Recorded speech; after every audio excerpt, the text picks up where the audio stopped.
Welcome to Here to Speak, the channel where you improve your English just by listening. Today's episode is a simple and fun story full of real-life conversations to help you learn English. This is part one of a two-part story. Let's begin. It was Monday morning. John was getting ready for his first day at a new job. He stood in front of the mirror. "Okay, John," he said to himself, "you've got this. Just smile and don't spill coffee on your shirt." John worked in a small office in the city. It was a customer service job. Not very exciting, but he liked that it was quiet and he didn't have to talk too much. He took the bus, walked through the glass doors of the building and stepped into a new part of his life.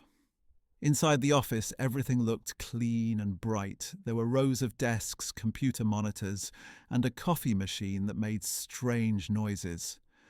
A friendly-looking guy waved at him. "Hey, you must be the new guy. I'm Leo." "Yeah, I'm John. Nice to meet you," John said, trying not to sound nervous. "First day, huh?" Leo smiled. "Don't worry, I've been here 3 months. I still get lost on the way to the bathroom." John laughed. He already liked Leo. Later that morning, during a coffee break, Leo walked up to John. "Want coffee?" Leo asked. "Sure, thanks. I need something to keep me awake," John said. They stood near the coffee machine. "So, where are you from?" Leo asked. "Ohio, but I moved here last week." "Nice, I'm from Florida. Still getting used to the cold." John smiled. "I miss warm weather too." They chatted about weather, food, favorite music. It was easy to talk to Leo. "You play any sports?" Leo asked. "Not really. I like walking, podcasts, and sleeping," John joked. Leo laughed. "Nice. I like sleeping too. We should start a sleeping club." In the afternoon, John's manager gave him his first task: answer simple customer emails. John looked at the screen nervously. "Need help?" Leo leaned over. "Yes, please. I don't want to say the wrong thing." "Just be polite, keep it short, and don't write in all caps." Leo grinned. John followed Leo's advice. It worked. "Thanks, man," John said. "Anytime. We're Team Sleepy Guys, remember?" At noon, Leo walked over. "You brought lunch?" "Yeah, just a sandwich." "Want to eat on the rooftop?" "The rooftop?" "Yeah, it's nice up there and no noisy printer sounds." They went up the stairs and found a small seating area with a view of the city. "Wow," John said. "This is peaceful." They sat, ate, and talked about weekend plans. "Want to grab a coffee after work?" Leo asked. "There's a small cafe down the street." "Sure," John said. "Let me just survive the rest of the day."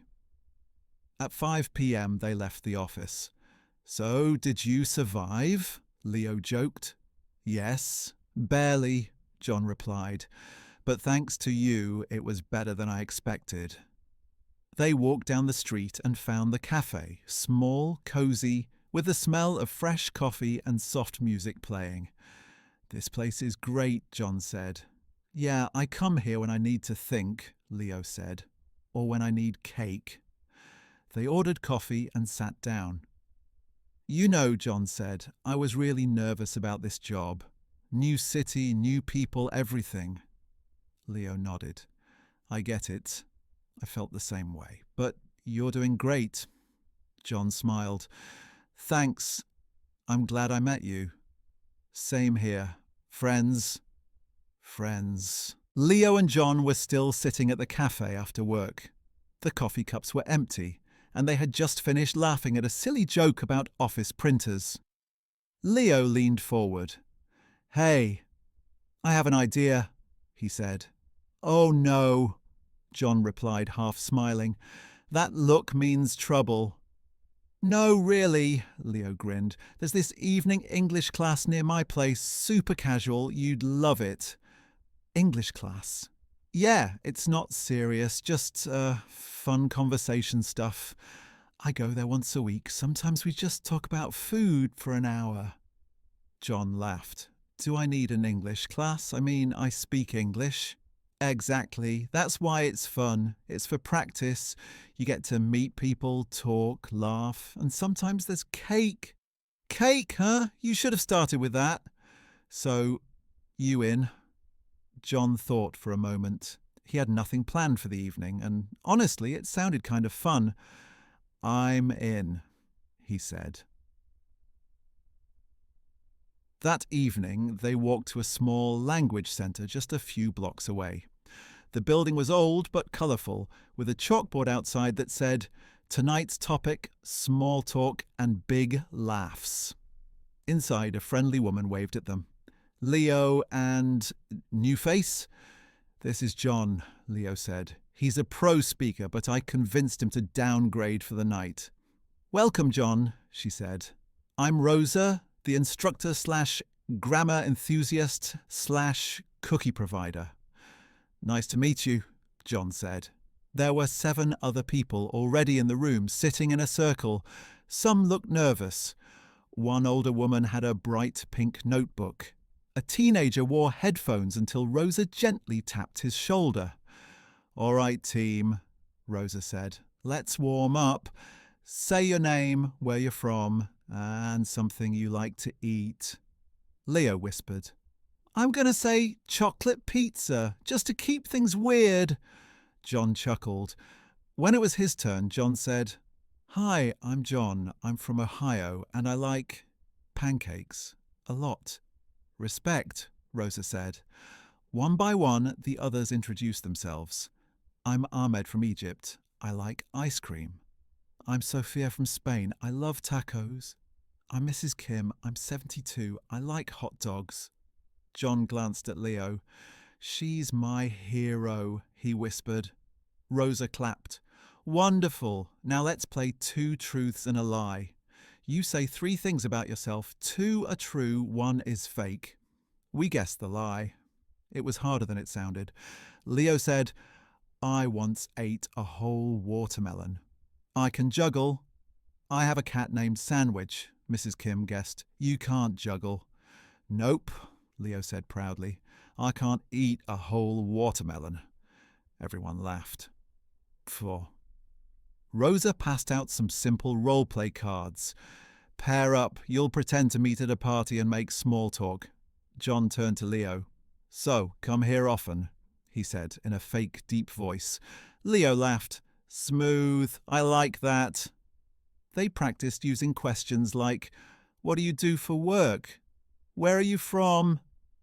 What do you do in your free time?" John was surprised how useful and natural it felt. He watched the others struggle a little, smile, laugh, and try again. One man kept saying, "I eat books," when he meant, "I read books." "No judgment here," Leo said. "I've chewed a few textbooks in college." At the end of class, Rosa brought out a bag of random objects. "We're going to play the mystery story game," she said. "Each of you pulls 1 item from the bag and together we make a story." John pulled out a small rubber duck. Leo got a plastic spoon. Mrs. Kim got a tiny pirate hat. 30 minutes later, the class had built a wild story about a duck who sailed to Hawaii to open a dessert cafe with a pirate named Captain Sprinkle. John couldn't stop laughing. "I can't believe I just acted out a rubber duck," he said while walking home. "Welcome to language class," Leo replied. "Now you see why I keep coming back." They walked slowly under the streetlights. "That was actually kind of amazing," John said. "Told you. Learning is fun when it doesn't feel like school." John looked up at the sky. "You know, I moved to this city not knowing anyone. I didn't expect to have a job, a friend, and a duck story in 1 week." Leo smiled.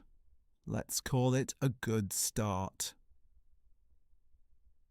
If you enjoyed this story and want to improve your English through fun and real conversations like this one, don't forget to subscribe to Here to Speak.